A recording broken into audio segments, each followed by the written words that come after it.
that team of Democrat investigators you hired donated more than $60,000 to the Hillary Clinton campaign and other Democratic candidates. Your team also included Peter Strzok and Lisa Page, which have been discussed today, and they had the lurid text messages that confirmed they openly mocked and hated Donald Trump and his supporters, and they vowed to take him out. Mr. Ratcliffe asked you earlier this morning, quote, "Can you give me an example other than Donald Trump where the Justice Department determined that an investigated person was not exonerated because their innocence was not conclusively determined," unquote. You answered, "I cannot." Sir, that is unprecedented. The president believed from the very beginning that you and your special counsel team had serious conflicts. This is stated in the report and acknowledged by everybody. And yet, President Trump cooperated fully with the investigation. He knew he had done nothing wrong, and he encouraged all witnesses to cooperate with the investigation and produced more than 1.4 million pages of information and allowed over 40 witnesses who were directly affiliated with the White House or his campaign. Your report acknowledges on page 61, volume 2, that a volume of evidence exists of the president telling many people privately, quote, "The president was concerned about the impact of the Russian investigation on his ability to govern and to address important foreign relations issues and even matters of national security." And on page 174, volume 2, your report also acknowledges that the Supreme Court has held, quote, "The president's removal powers are at their zenith with respect to principal officers, that is, officers who must be appointed by the president and who report to him directly. The president's exclusive and illimitable power of removal of those principal officers furthers the president's ability to ensure that the laws are faithfully executed," unquote. And that would even include the Attorney General.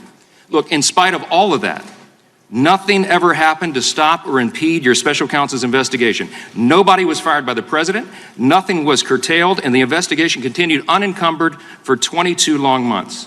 As you finally concluded in volume 1, the evidence, quote, "did not establish that the president was involved in an underlying crime related to Russian election interference," unquote. And the evidence, quote, "did not establish that the president or those close to him were involved in any Russian conspiracies or had an unlawful relationship with any Russian official," unquote. Over those 22 long months that your investigation dragged along, the president became increasingly frustrated, as many of the American people did, with its effects on our country and his ability to govern. He vented about this to his lawyer and his close associates, and he even shared his frustrations, as we all know, on Twitter. But while the president's social media accounts might have influenced some in the media or the opinion of some of the American people, none of those audiences were targets or witnesses in your investigation. The president never affected anybody's testimony. He never demanded to end the investigation or demanded that you be terminated, and he never misled Congress, the DOJ, or the special counsel. Those, sir, are undisputed facts. There will be a lot of discussion, I predict today, and great frustration throughout the country about the fact that you wouldn't answer any questions here about the origins of this whole charade, which was the infamous Christopher Steele dossier, now proven to be totally bogus, even though it is listed and specifically referenced in your report. But as our hearing is concluding, we apparently will get no comment on that from you. Mr. Mueller, there's one primary reason why you were called here today and by the Democrat majority of our committee. Our colleagues on the other side of the aisle just want political cover. They desperately wanted you today to tell them they should impeach the president. But the one thing you have said very clearly today is that your report is complete and thorough, and you completely agree with and stand by its recommendations and all of its content. Is that right? True.